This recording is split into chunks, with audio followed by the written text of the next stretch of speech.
ปิดภาพมาตอนนี้ก็อยู่วัดบ้านโพนสะอาดน้องพี่น้องหลังจากมาแต่บ้านเนาะว่าสิมาหาเวียก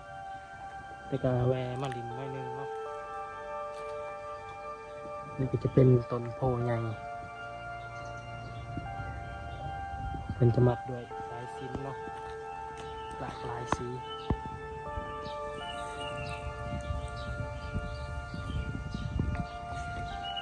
นี่วัดเป็นสร้างใหม่เนาะโมโหว่าจักปีเนาะนี่จะเป็นวัดบ้านโพนสะอาด เสียงแตกหน่อยนึงนะเพราะว่าเป็นวัดพี่น้องเดี๋ยวสิพามายางลินวัดเนาะนี่จะเป็นต้นโพใหญ่มีแคมวัด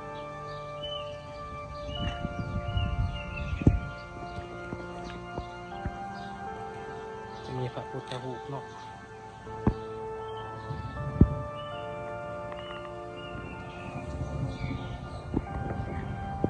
ต้นโพใหญ่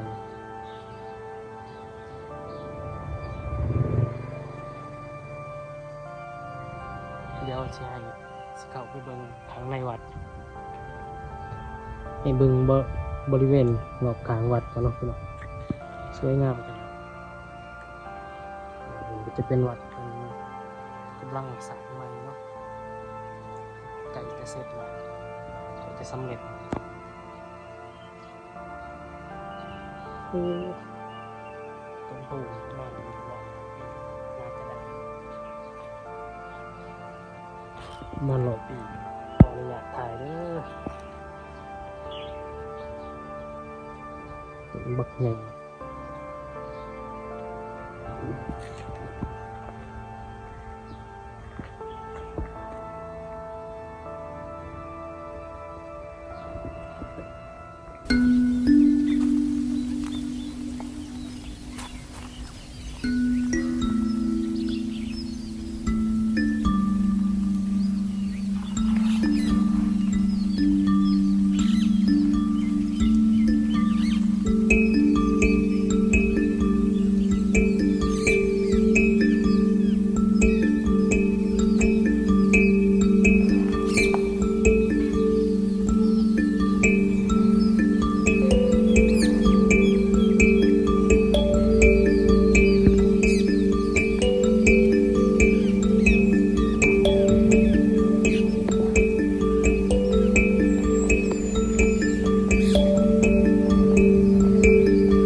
นี่ก็จะเป็นภาพบรรยากาศ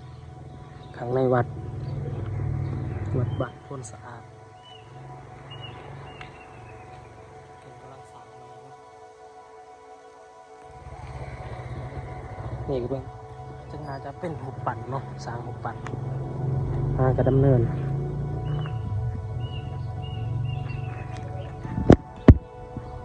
น่าจะเป็นมันจะสร้างหุบปั่นใหม่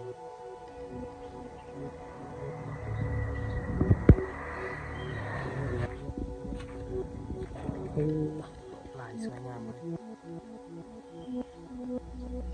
นี่จะเป็นประตูเนาะประตูเขาบรรยากาศข้างใน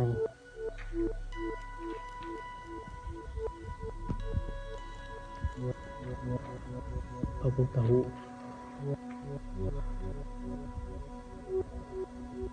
สวยงามเนาะเป็นกำลังสร้างเนาะทำแล้วไม่เสร็จถือว่าไก่จะเสร็จเลยเพิ่ง แกะสลักเนาะ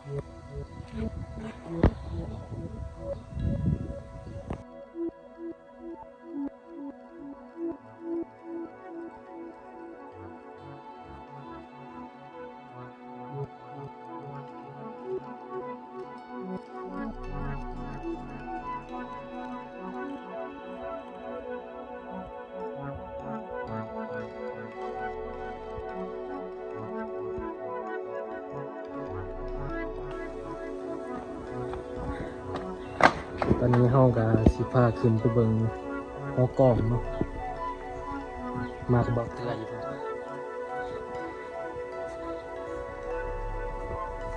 โป่งเนาะโป่งเนาะนี่เฮ็ดสำเร็จวันที่6 เดือนมังกร 2007แต่ดนมูลค่า4 ล้า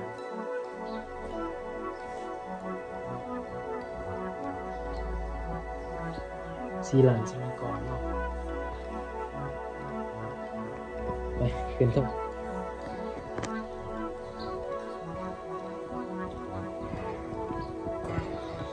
นี่จะเป็นวัดบางโพนสะอาด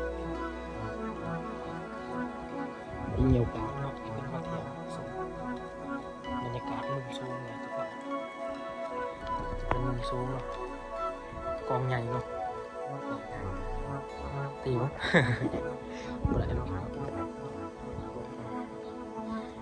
เป็นภาพมุมสูงเย็นสบายขนาด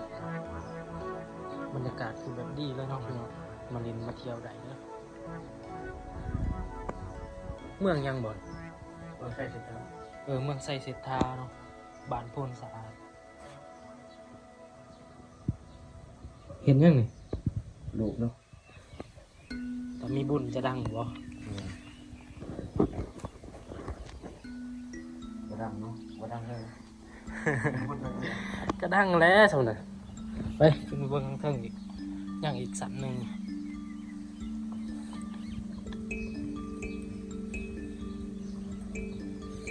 จะเป็นหอกล้องโอ้เสียวเว้ยนี่ภาพมุมสูง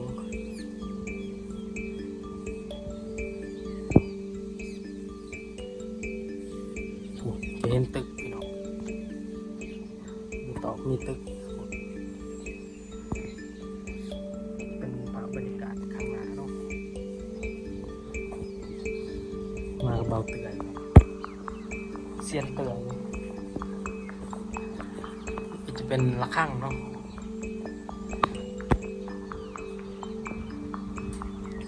วิวงามขนาด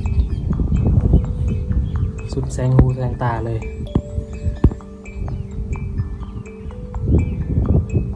บรรยากาศรอบข้างก็จะเป็นตึกเนาะพี่น้องมีตึกเพราะว่ามันเป็นตัวเมืองใหญ่เนาะนครหลวงเวียงจันทร์เมืองไซเซธาบ้านโพนสะอาด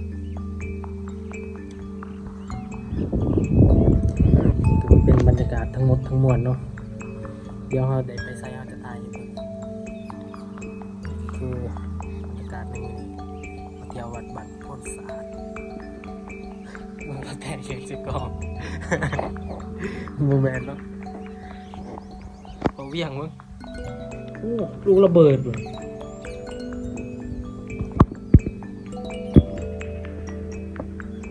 นี่อย่างมองคือระเบิดเนาะ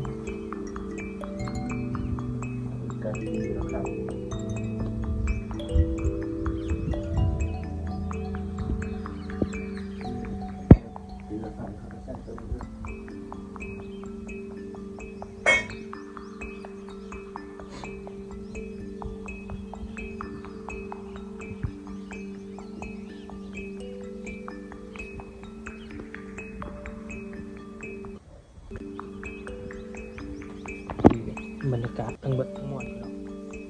คลิปนี้ก็สิบ่มีหยังหลายเนาะที่ซ้ำนี่แหละเดี๋ยวเอาไว้เจอกันคลิปหน้าสิถ่ายให้เบิ่งเนาะว่าเฮาได้ไปไสว่าอยากไปเล่นประตูไสเนาะในคลิปหน้าโอเค